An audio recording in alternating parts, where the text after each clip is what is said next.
Kesempatan yang berbahagia ini, saya Edi Wijaya akan menyampaikan tentang 6 saluran yang memboroskan harta kekayaan. Meskipun saya belum menyampaikan, pasti sobat muda, bapak, ibu sudah tahu apa itu 6 saluran yang bisa bikin harta kita habis, ludes, blas blas blas blas. Pasti ya, karena 6 saluran inilah yang bikin kita lebih cepat pada kejatuhan. Apa misalnya? Yang pertama, gemar minum minuman yang menyebabkan mabuk. Udah kita bisa bayangkan ya, minuman aja tuh mesti beli. Makanya ini bisa menyebabkan pemborosan harta kekayaan. Yang kedua, sering berkeliaran di jalan-jalan pada saat yang nggak pantas ya. Misalnya di malam hari ya. Kita kalau berkeliaran di malam hari itu kan nggak pantas, nggak tepat waktunya. Makanya bisa termasuk sebagai pemborosan. Harta kita cepat habis. Yang ketiga, gemar mengejar tempat-tempat hiburan. Tempat hiburan dikejar-kejar. Ya, artinya kita suka mencari-cari tempat hiburan di mana ada ini, ada itu untuk menghibur diri. Kan boros duitnya. Jadi termasuk saluran untuk pemborosan harta. Yang keempat, gemar berjudi. Gemar berjudi ini termasuk salah satu pemborosan ya, karena dia menghabiskan uangnya di meja judi bukan untuk keluarga. Yang kelima, bergaul dengan teman-teman jahat. Teman-teman jahat dia jadikan teman. Dia dekati, dia jadikan teman atau sahabat. Yang keenam adalah kebiasaan menganggur. Bukan kita nganggur ya, tapi nggak mau bekerja. Maunya santai aja. Nah, dari hal-hal tersebut di atas, tentu saja ada bahaya-bahayanya ya. Namun pada kesempatan ini saya hanya kupas satu dulu.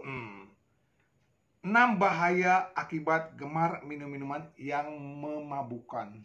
Teler. Minuman yang memabukkan.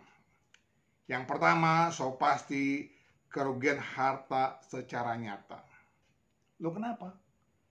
Karena buat beli minuman keras kan nggak murah. Nggak ada minuman keras yang 200 rupiah. Tapi harus beli yang mahal-mahal.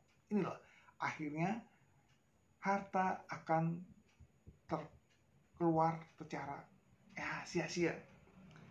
Kemudian yang kedua, bertambahnya pertengkaran. Loh, apa hubungannya? Orang yang sudah mabuk tak terkendali. Siapa yang dilihat, siapa di hadapannya, dia nggak peduli. Itu ya. Kemudian tubuh mudah terserang penyakit. Loh kenapa? Karena fisiknya tidak sehat. Fisiknya menurun. Kemudian kehilangan sifat yang baik.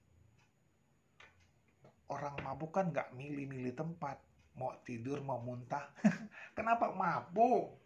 Dia mabuk, muntah, dia tidur di sembarang tempat. Nggak tahu tidurnya di kuburan, apa di pinggir jalan, atau di mana. Atau mungkin di selokan. Kenapa? Udah mabuk.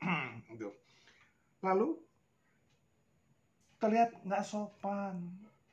Kenapa? Kondisi mabuk, dia akan berbuat apa yang dia sukai. Kenapa? Sudah tak terkendali. Apa yang dikerjakan, apa yang diperbuat.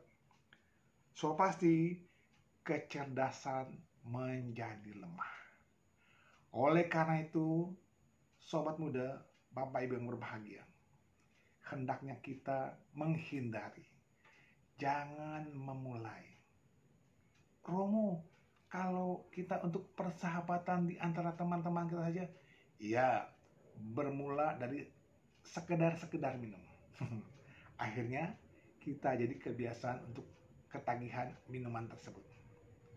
Silakan.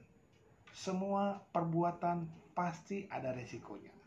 Anda mencoba, sulit untuk keluar dari ketagihan itu. Semoga kita berani memutuskan, saya tidak minum minuman keras.